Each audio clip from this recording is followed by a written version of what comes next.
తెలంగాణలో బీసీ బంద్తో ప్రయాణికులకు ఇక్కట్లు తప్పట్లేదు. సొంతూళ్లకు వెళ్లేందుకు ప్రయాణికులు అవస్థలు పడుతున్నారు. ఉదయం నుంచి జేబీఎస్ లో రద్దీ కొనసాగుతోంది. బస్సులు డిపోలకే పరిమితం కావడంతో బస్టాండ్లో పడిగాపులు కాస్తున్నారు. మరోవైపు ప్రైవేటు వాహనాలు ఇష్టానుసారంగా దోచుకుంటున్నాయని పలువురు ప్రయాణికులు ఆరోపిస్తున్నారు.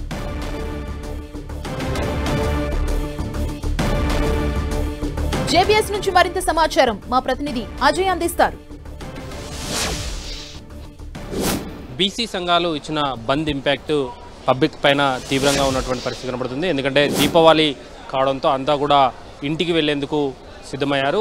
ఈ వాళ్ళ ఊర్లకు గ్రామాలకు వెళ్లేందుకు జేబీఎస్ను బస్సులను ఆశ్రయించాల్సిన పరిస్థితి రావడంతో వాళ్ళంతా కూడా ఉదయం పూటనే ఈ బంద్ సంగతి తెలియకపోవడంతో ఇక్కడికి పెద్ద ఎత్తున చేరుకున్నటువంటి పరిస్థితి మనం చూడవచ్చు. ఇక్కడ మనం ప్రధానంగా ఉత్తర తెలంగాణకు వెళ్ళేటువంటి బస్సులన్నీ కూడా జేబీఎస్ నుండే స్టార్ట్ అవుతాయి. కోరుట్ల, మెట్పల్లి, జగిత్యాల, అదేవిధంగా ఇటు కరీంనగర్, రామగుండం, మంచిర్యాల, ఆదిలాబాద్ వరకు కూడా ఇక్కడ నుండి జేబీఎస్ నుండి సర్వీసులు అనేది వెళ్తుంటాయి. దీంతో ఈ దీపావళికి పండగకు ఇంటికి వెళ్దామనుకున్నటువంటి పబ్లిక్ అంతా కూడా ఈ జేబీఎస్కు చేరుకోవడం జరిగింది. బస్సులు బంద్ అన్న విషయం వారికి తెలియకపోవడంతో ఊళ్ళోకి వెళ్లాల్సిన పబ్లిక్ అంతా కూడా జేబీఎస్లో బస్సుల కోసం నిరీక్షించాల్సిన పరిస్థితి మనకు కనబడింది.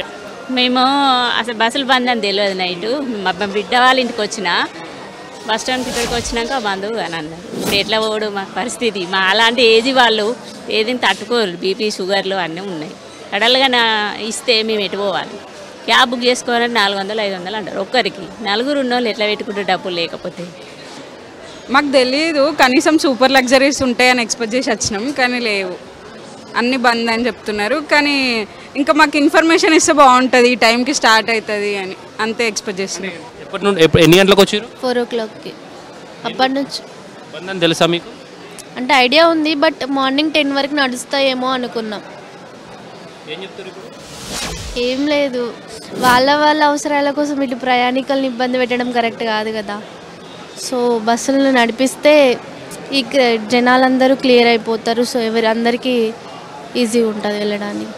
విద్యార్థులు కూడా దీపావళికి ఇంటికి వెళ్ళే ప్రయత్నం అయితే చేస్తున్నారు. దీంతో జేబీఎస్కు వాళ్ళ గ్రామాలకు చేరుకునేందుకు జేబీఎస్కి రావడం జరిగింది.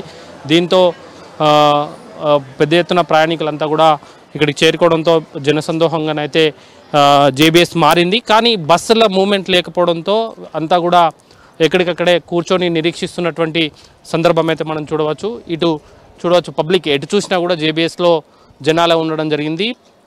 పబ్లిక్ ఎక్కువగా నిరీక్షణ చేస్తున్నారు. ఎందుకంటే దీపావళి ఫెస్టివల్కి వెళ్ళేందుకు వాళ్ళు ప్రయత్నం చేస్తూ జేబీఎస్కు రావడం జరిగింది. ఈ క్రమంలోనే బంద్ అన్న విషయం వాళ్ళకి తెలియడంతో ఈ జేబీఎస్లోనే ఇబ్బందులు అయితే పడుతున్నటువంటి సందర్భం అయితే మనకు కనబడుతుంది.